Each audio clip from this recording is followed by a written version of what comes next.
ফিল্মৰ নতুন এটা ভিডিঅ'লৈ আপোনালোক আকৌ এবাৰ স্বাগতম। আশা কৰোঁ আপোনালোক সকলো ভালে আছে। আজিৰ মাৰ্কেটত কি ধৰণে আমি ট্ৰেড ল'ব লাগিছিলে একদম নৰ্মেল এনালিচিছৰ সৈতে ফিব ইত্যাদিক ব্যৱহাৰ কৰি, তাকে আজি আমি জানো আহক। এতিয়া কালি মাৰ্কেটৰ যোনটো ট্ৰেণ্ড আছিলে, একদম ডাউন চাইডৰ যোনটো ট্ৰেণ্ড আছিলে, সেই ট্ৰেণ্ডক আমি লাষ্ট যোনটো মাৰ্কেটৰ ট্ৰেণ্ড, সেইটো এটা ইম্পৰ্টেণ্ট আমাৰ কাৰণে।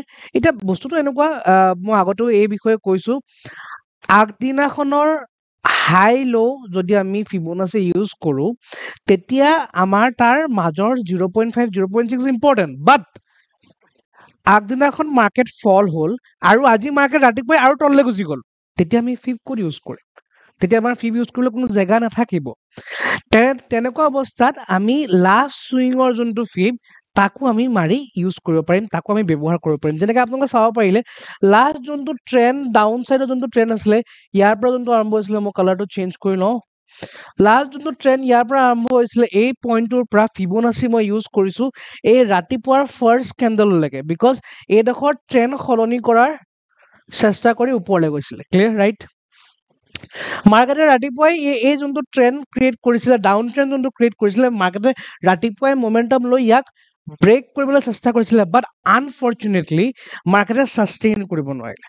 মাৰ্কেটে 0.5ৰ ওপৰত ছাষ্টেইন কৰিব নোৱাৰি চেলাৰ বেছ ডজি লাইক ষ্ট্ৰাকচাৰ বনালে, বা যি কয় আপুনি হেমাৰ কয় ইত্যাদি কয়, বনালে, ওপৰত বনালে, তাৰপিছত কমপ্লিট ৰিজেকশ্যন লৈ ডাউন চাইডে ব্ৰেক হৈ একেবাৰে তললৈ পৰি গ'ল।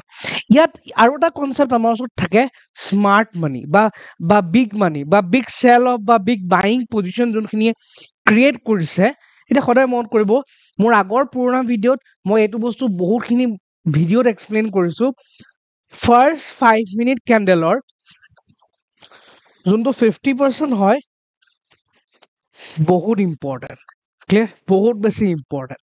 তাক যদি ৰেচপেক্ট নকৰাকৈ বা তাক টাচ নকৰাকৈ যদি ডাইৰেক্ট মমেণ্টাম হয়, মাৰ্কেটৰ 87% চান্সেছ তললৈ আহিবই। ক্লিয়াৰ? তললৈ আহিবই। 87% চান্সেছ তললৈ আহিবই। ক্লিয়াৰ? চ' সেই পইণ্টটো আমাৰ আছিলে। ক্লিয়াৰ? চ' সেইটো কাৰণে মাৰ্কেট এইডোখৰ পৰা আমি ট্ৰেড ক'ত ল'ম? That is also an important factor. আমি ট্ৰেড ক'ত ল'ম? ইমান বিউটিফুল ইয়াত ধুনীয়া কনফাৰ্মেশ্যন কেইটামান দেখুৱাইছে, সেইটো চাই লওক। ইয়াত চাওক, ইয়াত এই পইণ্টৰ পৰা এই পইণ্টলৈকে আমি ফিবনাচি মাৰিলোঁ। 0.5ক ছাষ্টেইন কৰিব নোৱাৰি পেটাৰ্ণ এটা ক্ৰিয়েট কৰিলে, যোনটো পেটাৰ্ণক আমি ইভিনিং ষ্টাৰ বুলি ক'ব পাৰোঁ। Green doji like structure, then red full body closing below' doji. Clear? Right? ইয়াত আৰু প্লাছ আমি যদি চাওঁ, এই চুইংটোকো যদি কভাৰ কৰোঁ, এই যোনটো চুইং, সৰু চুইং এটা আপচাইডৰ কাৰণে গ'ল, তাৰো 50% তলতে ক্লজিং দিলে। ডাবল কনফাৰ্মেশ্যন আমি ইয়াত ক্ৰিয়েট পাইছোঁ। চ' ইয়াত আমি ট্ৰেড এটা প্লেচ কৰিব পাৰোঁ। ছাৰ, ইয়াত যদি আমি ট্ৰেড লওঁ, আমাৰ টাৰ্গেট কি হ'ব? ফাৰ্ষ্ট সৰু টাৰ্গেট 50%লৈকে আহিবই লাগে। ক্লিয়াৰ? 50 একচুৱেলি কি হয় ন, মন কৰিব, ফাৰ্ষ্ট কেণ্ডেলৰ 50%টোত আহি মাৰ্কেটে এবাৰ ৰেচপেক্ট কৰিব লাগে, অলপ সময় কটাই তাৰপিছত যাব লাগে। তেতিয়া যোনখিনি বিগ প্লেয়াৰ্ছ থাকে, সিহঁতৰ অৰ্ডাৰখিনি এক্সিকিউট হয়। ডাইৰেক্ট যদি গুচি যায়, তেতিয়া মাৰ্কেটত বিগ প্লেয়াৰ্ছখিনি অৰ্ডাৰখিনি এক্সিকিউট নহয়। Also' you can talk about the smart money. Clear? Right? ইয়াত ডাইৰেক্ট ফল হৈ গ'ল। যিহেতু ফিবৰ এই লেভেলটো ব্ৰেক কৰিলে, মোৰ নেক্সট লেভেলটোলৈকে টাৰ্গেট থাকিব। যিহেতু নেক্সট লেভেলটো ব্ৰেক কৰিলে, obviously the most important level of the Fibonacci 2.6 double reversal level লৈকে আমাৰ টাৰ্গেট থাকিব।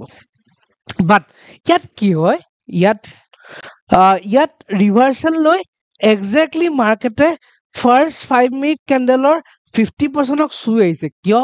বিকজ দ্য স্মাৰ্ট মানি যোনটো অৰ্ডাৰ ব্লক কয়, বা স্মাৰ্ট মানি যোনখিনি বাকী আছিলে, সেইখিনি এণ্ট্ৰি ল'ব নাপালে, মাৰ্কেটে আকৌ টানি লৈ গ'ল সেই 5 মিনিটৰ ওচৰলৈ, 5 মিনিটৰ 50%ৰ ওচৰলৈ।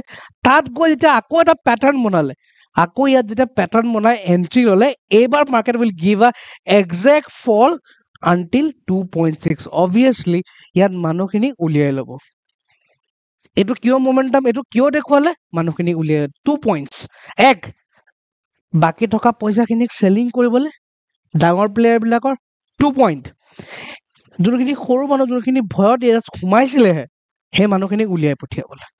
বাট you have to be smart and with experience.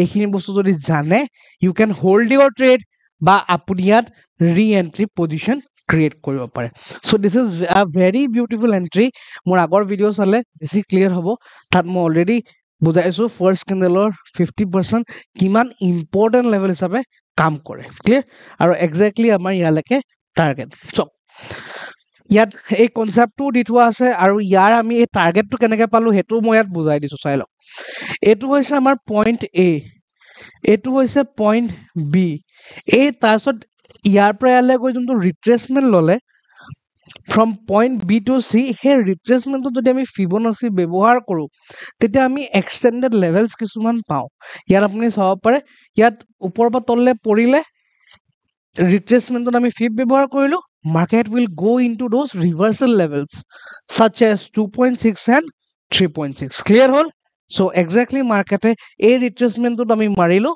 aru yar ami double confirmation yalaka target aru yalaka target palo very simple but a market ok iman simple huar backward it took more than 5 years of my trading career clear so আপোনালোকে কষ্ট কৰক আৰু main বস্তু analysis is important আজি মই এটো কথা দাঠি ক'ব পাৰো এই যোনটো এনালাইসিস মই আপোনাক দেখুৱালো 99% মানুহ এখিনি বিচাৰিয়ে পোৱা নাই clear আজি ফাৰ্স্ট টাইম মেবি বহুতে দেখিছে clear but go on try কৰক প্ৰেক্টিস কৰক and you will do great বাকি লগ পাম with the next video with a new day new analysis fib আৰু 5 minute candle logic thank you so much